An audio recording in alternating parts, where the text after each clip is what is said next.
chia ván TP đã tính bị pin đó của mình một thằng này chứ làរបៀប នៃការដាក់សាយដ្ឋានគឺមាននៅក្នុង YouTube របស់ខ្ញុំបើសិនជាពុកម៉ែបងប្អូនគ្នាចង់ទស្សនាអាចចូលទៅមើលនៅក្នុង YouTube របស់ខ្ញុំបានចូលទៅក្នុង channel ទៅគឺឃើញហើយពុកម៉ែបងប្អូនគ្នាអញ្ចឹងនេះគឺជាវ៉ាន់ទី2អញ្ចឹងយើងធ្វើការបើកសម្រាប់ការទៅយកវ៉ាន់លើកទី2នេះគឺគេទា tracking number និងលេបអបឡូដាពុកម៉ែបងប្អូនគ្នាអានេះគឺខ្ញុំទៅយកនៅហាងគឺទៅយកនៅហាងគឺអត់បានដាក់ដឹកជញ្ជូនដល់ផ្ទះទេដោយសារតែអត់សូវនៅផ្ទះគឺធ្វើការអញ្ចឹងពុកម៉ែបងប្អូនគ្នានេះគឺនៅសាខាសំណង12សាមុនខ្ញុំដាក់សំណង12ដែរតែចូលនៅទូកោ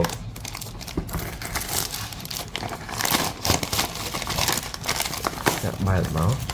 អូខេនេះគឺអត់គឺខ្ចប់មកល្អពុកម៉ែបងប្អូនគ្នាអត់មានសើកប៉ិតអីទេចឹងនេះគឺតើកាត់សក់តែទិញពី Pink Dodo អូខេខាងនេះអស់ហើយនៅក្នុងនេះគឺមានតែ QC pass ទេ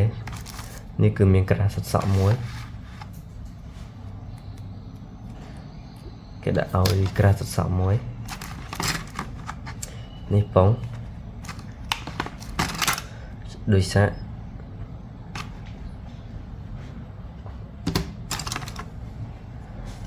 ពុំសម្រាប់កាត់សក់នេះអីដែរពុំមកទៅគ្នានេះដូចទឹកនេះគឺមកសេតអូខេមក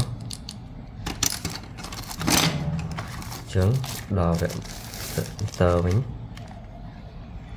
គឺគេបិទអានេះគេចៃដែរហើយនេះគឺជាថ្មមកទៅគ្នាថ្មគឺ18 650បើបោះ3ចេញបើបោះ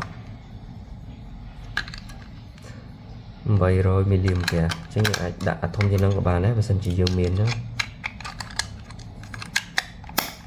អូខេឥឡូវខ្ញុំទៅការតេស្តតែម្ដង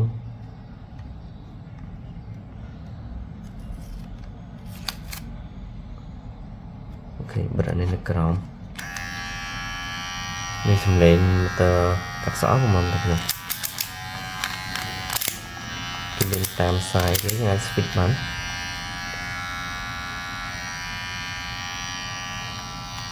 អូខេនេះខ្ញុំធ្វើការយកមកកោពុកមាត់មកទៅគ្នាចឹងនេះគឺមន្តកាត់សក់ដែលយើងបានទិញមកពី Pink Dodo